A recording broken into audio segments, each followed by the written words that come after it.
पनडुब्बी का मलबा खोजने गई टीम के हाथ लगा बड़ा सुराग। दोस्तों, पनडुब्बी में गए एक शख्स ने कुछ ऐसा रखा था अपने साथ जिसके बारे में आप कल्पना भी नहीं कर सकते। शहजादा दाऊद, पाकिस्तानी अरबपति का बेटा, 19 साल बेटा सुलेमान अपने साथ टाइटन पनडुब्बी में 3.8 किलोमीटर समंदर के नीचे टाइटैनिक के पास जाकर के एक वर्ल्ड रिकॉर्ड बनाना चाहता था। वर्ल्ड रिकॉर्ड किस चीज का था पता है आपको? वर्ल्ड रिकॉर्ड सबसे तेज गति से रूबिक्स क्यूब को सॉल्व करने का। जी हाँ, यह सपना था सुलेमान दाऊद का, पाकिस्तानी अरबपति शहजादा दाऊद के बेटे का, जो कि एक यात्री था जिसने 2 करोड़ में टिकट खरीदी थी टाइटन पनडुब्बी में बैठकर टाइटैनिक देखने जाने की।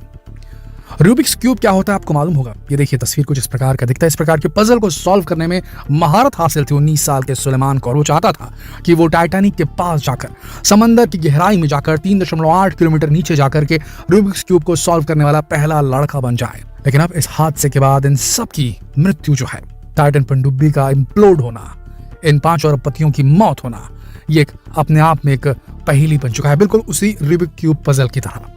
जी हाँ दोस्तों, और ये पजल कुछ इतना स्ट्रांगली कन्वोल्यूटेड है, इतना ज्यादा गुथा हुआ ये जो गुत्थी है, जिसे सॉल्व कर पाना किसी के बस की बात नहीं हो रही है। 4 देशों की नेवल फोर्सेस लगी हुई हैं। पहला यूएस नेवी कोस्ट गार्ड, फिर कनाडा की जो नेवी है वो, उसके बाद फ्रांस की नेवी, फिर ब्रिटिश नेवी, सब लगे हुए हैं।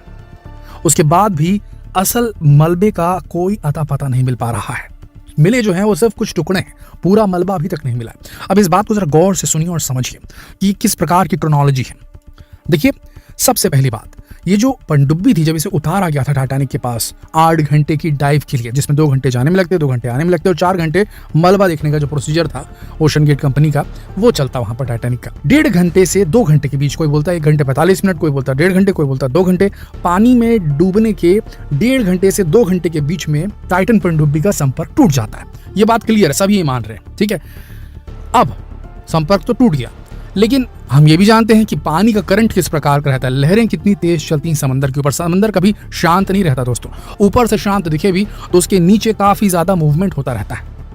आप पहिया देखते हैं, पहिया, चक्का, जो अगर साइकिल का एक पहिया अगर हम समझें तो साइकिल के पहिए का जो बीच वाला पार्ट रहता है वो उसको कम घुमाने से बाहर की तरफ, उसके सरकमफ्रेंस में, टायर की तरफ ज्यादा मूवमेंट होती है, आपको मालूम होगा।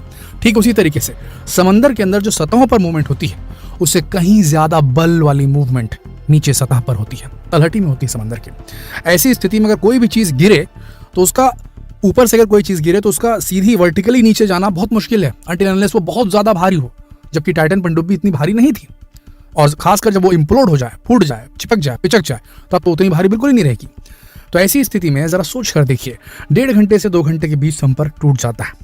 उसके बाद वो मलबा जो है, अब वो डिस्टेंस तो बहुत ज्यादा होगा, 1.5 घंटे से 2 घंटे में उस सबमरीन कितनी स्पीड से नीचे जाएगी, उतनी स्पीड से नीचे नहीं जा सकती। टाइमिंग ये बताई गई है कि 2 घंटे लगते हैं ऊपर से नीचे आने में, और क्या बोलना चाहिए, वापस 4 घंटे वहां घुमाने में और 2 घंटे ऊपर आने में लगते हैं, ये उन्होंने बताया। लेकिन वो पूरी तरीके से नीचे तो उतरी नहीं थी, 1.5 घंटे के अंदर उसका जो कॉल था, जो उसका कॉन्टैक्ट था, वो टूट चुका था। ऐसी स्थिति में एग्जैक्ट जब लहरें इतनी तेज चलती हैं नीचे तलहटी में, उस स्थिति में अगर इम्प्लोजन हुआ भी तो टुकड़े सीधा टाइटैनिक के करीब 1600 फीट दूर कैसे गिर पाए। अगर वो ऊंचाई पर फूटा था, टाइटैनिक की सतह तक नहीं पहुंच पाई थी वो पनडुब्बी, और ऊपर ही हवा में, मतलब पानी की ऊंचाई में ही वो अगर इम्प्लोड हुई, तो उसके जो टुकड़े थे वो एग्जैक्ट सेम नीचे कैसे गिरे, जबकि वो टुकड़े बहुत छोटे हैं, उनमें कोई वजन नहीं है। ये बड़ी बात है दोस्तों। तो क्या हम ये सोचें कि जब संपर्क टूट गया था और पनडुब्बी के अंदर बैठे लोगों को ये मालूम था, स्टॉकटन रश को ये मालूम था, जो कि ओशन गेट के सीईओ हैं, टाइटन पनडुब्बी डिजाइन करने में जो जिनका इन्वॉल्वमेंट था, जो इस पूरी ट्रिप को मैनेज कर रहे थे, जब उन्हें मालूम था कि संपर्क टूट चुका है, तो वो आगे क्यों बढ़े, ये एक बड़ा सवाल होता है।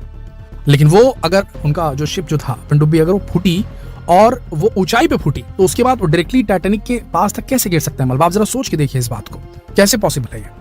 या तो स्टॉकटन रश ने बहुत बड़ा रिस्क लिया, कांटेक्ट टूटने के बाद भी वो आगे बढ़ते रहे और उसके बाद वो पिचक गई उनकी जो पनडुब्बी थी, या तो फिर सीधी सी ऐसी बात हुई कि वो पनडुब्बी सीधे पिचक गई, किसी को कुछ मूवमेंट करने का, डिसीजन लेने का कोई मौका नहीं मिला, और वहां से भी वो सीधे तैरते हुए नीचे तक पहुंच गई।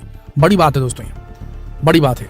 तो यहाँ पर एक बहुत बड़ा लूप होल है, जिसे समझना बहुत जरूरी है। अभी क्या हो रहा है, जो ओडिसियस 6 के रोवर ROV, यानी कि रिमोट ऑपरेटेड व्हीकल, जो कि अमेरिकी कंपनी ने बनाया हुआ ओडिसियस 6 के, इसने हजारों किलोमीटर के एरिया को टाइटैनिक के इर्द गिर्द खोजा, तब जाके मलबे के कुछ अंश मिले। पूरा मलबा अभी तक नहीं मिला है, शव अभी तक नहीं मिले। मिलना मुश्किल भी है, लेकिन जो छोटे टुकड़े मिले हैं उसमें कार्बन फाइबर के अंश नजर आ रहे हैं, टाइटेनियम के अंश नजर आ रहे हैं, जो बताते हैं कि ये टाइटन पनडुब्बी का ही हिस्सा है, क्योंकि टेल कोन मिल चुकी है, बाकी का हिस्सा अभी तक नहीं मिला है। आप समझ रहे हैं क्या कहना चाह रहे हैं? बाकी का हिस्सा अभी तक नहीं मिला है। कोई नहीं जानता क्या हुआ उस पनडुब्बी के साथ, अंदर बैठे लोगों के शव के साथ, कहां गई पनडुब्बी, कहां फूटी, किस वजह से फूटी, उसका पता लगाना बेहद मुश्किल हो चला है। बिल्कुल रूबिक्स क्यूब की तरह ये गुत्थी उलझ चुकी है। एकमात्र रास्ता है, एक तो सघन ऑपरेशन लगातार चलता रहे, जो कि बहुत एक्सपेंसिव होता है, अंडर वाटर किसी चीज को सर्च करना, वो चल ही रहा है, काफी पैसा उसमें जाएगा। उसके बाद दूसरी चीज ये, जो टुकड़े मिले हैं उनकी माइक्रोस्कोपिक जांच होनी चाहिए, जो कि हो रही है। और वो छोटे टुकड़े जो मिले हैं उससे जो रेशे होते हैं, जैसे कपड़ों के रेशे होते हैं ना, फाइबर्स, धागे जो हमारे कपड़ों के रहते हैं, उसी प्रकार से कार्बन फाइबर जो स्ट्रॉन्गेस्ट एलिमेंट बताया जाता है आजकल, बहुत स्ट्रॉन्ग चीज है, मैन मेड ये जो है कंपाउंड है, कार्बन फाइबर का इस्तेमाल करके इसे बनाया गया था। नॉर्मल मेटल का, स्टील का इस्तेमाल करके नहीं बनाया गया था, एक्सपेरिमेंटल वेसल थी। यही गलती हो गई थी कहा जा रहा है ओशन गेट कंपनी के द्वारा टाइटन को बनाने में, क्योंकि मटीरियल गलत उन्होंने इस्तेमाल किया था।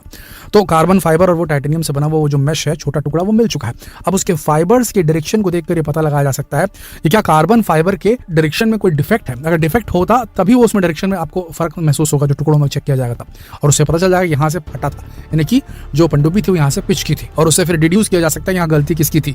अगर टेस्टिंग कम करके, टेस्टिंग सही तरीके से ना करते हुए टिकट बेच करके जो पनडुब्बी है उसमें यात्रियों को बुला लिया गया, तो ये बहुत बड़ी गलती है और इसके ऊपर केस होगा ओशन गेट कंपनी के ऊपर में, कि उन्होंने लापरवाही बरती, उन्होंने एक्सपेरिमेंटल व्हीकल में लोगों को टिकट बेचकर कैसे यात्रा करा दी, इस पर एक्शन होगा, कोई ना कोई गुनाहगार तो तय किया जाएगा। और इसीलिए ये जो ये पूरा इन्वेस्टिगेशन है जो 4 देश मिलकर कर रहे हैं, वो जो है कंटिन्यू किया जा रहा है, ताकि आगे जाके ऐसी कोई गलती ना करे, कोई कंपनी इस तरीके से लोगों को अट्रैक्ट करके वो लोग को ऐसे जान में उनकी जो है जोखिम में न डाले। इसलिए लगातार ये किया जा रहा है इन्वेस्टिगेशन। सबसे बड़ी बात ये दोस्तों, इन्होंने न सिर्फ मटीरियल में चेंज किया था, बल्कि पूरा डिजाइन ही इनका अलग था। जेम्स कैमरून, जिन्होंने 33 बार टाइटैनिक फिल्म बनाने से पहले डाइव मारा था एक स्पेशल पनडुब्बी के माध्यम से टाइटैनिक के मलबे को देखने के लिए, उन्होंने ये कहा कि मेरी जो समझ है उस हिसाब से ओशन गेट वालों ने बहुत बड़ी गलती की है। सबसे बड़ी चीज, किसी भी पनडुब्बी में उसका आकार भले ट्यूब लाइक रहता है, लेकिन लोग जहां बैठते हैं वो एरिया जो रहता है वो स्फेरिकल रहता है। छोटी पनडुब्बियों की हम बात कर रहे हैं, सेना की पनडुब्बियों की बात नहीं कर रहे हैं, स्फेरिकल रहता है, यानी कि स्फीयर, गोल, ताकि प्रेशर का कम से कम जो है वहां पर दबाव पड़े।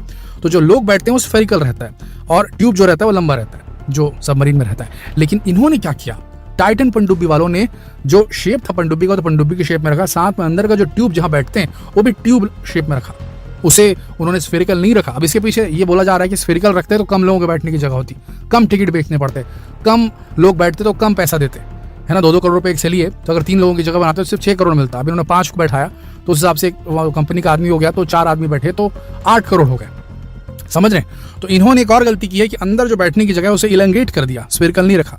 तो इसमें अब देखने वाली बात है कि आगे क्या निकल के आता है। क्या ये जो जांच एजेंसियां हैं जो कि टाइटैनिक की मलबे के आसपास 3.8 किलोमीटर नीचे समंदर के जो खोज कर रही हैं, उन्हें कुछ मिल पाएगा भी कि नहीं मिल पाएगा, उन्हें टाइटन शिप का बड़ा पार्ट मलबे का मिल पाएगा कि नहीं मिल पाएगा, क्योंकि अभी तक तो सिर्फ ऊपर की कतरन ही मिली है, कुछ भी नहीं मिला अभी तक असल में देखा जाए तो। जो एक्सपर्ट्स वो कह रहे हैं कि अब वहां उनके बचे रहने की कोई आशंका नहीं, लेकिन हो सकता है कि वो जिंदा हो, बहुत मुश्किल है ऐसा हो पाना। लेकिन अभी तक न लाशें मिली हैं, ना अभी तक को पूरी की पूरी पनडुब्बी मिली है। तो क्या कहें अब इस बारे में, बहुत मुश्किल है, कुछ भी नहीं कहा जा सकता। आपका इस पूरे मसले पर क्या विचार, आपको क्या लगता है क्या हुआ होगा और क्या होना चाहिए उस कंपनी के साथ में जिसने इस तरीके से 2-2 करोड़ पहले के लोगों की जान को जोखिम में डाला था? अपने विचार नीचे कमेंट सेक्शन में लिखकर जरूर बताओ, जितना हो सके इस वीडियो को शेयर करें। नेक्स्ट वीडियो इसी टॉपिक पे आने वाला है, तो बने रहिए हमारे साथ। हम कुछ और पहलुओं को उधारने की कोशिश करेंगे, उसे और सॉल्व करने की कोशिश करेंगे, अलग अलग एंगल्स पे रोशनी डालने की कोशिश करेंगे। तो बने रहिए हमारे चैनल के साथ। जल्द मिलते हैं अगले वीडियो में, तब तक आप सबका इस वीडियो के अंत तक बने रहने के लिए दिल से धन्यवाद।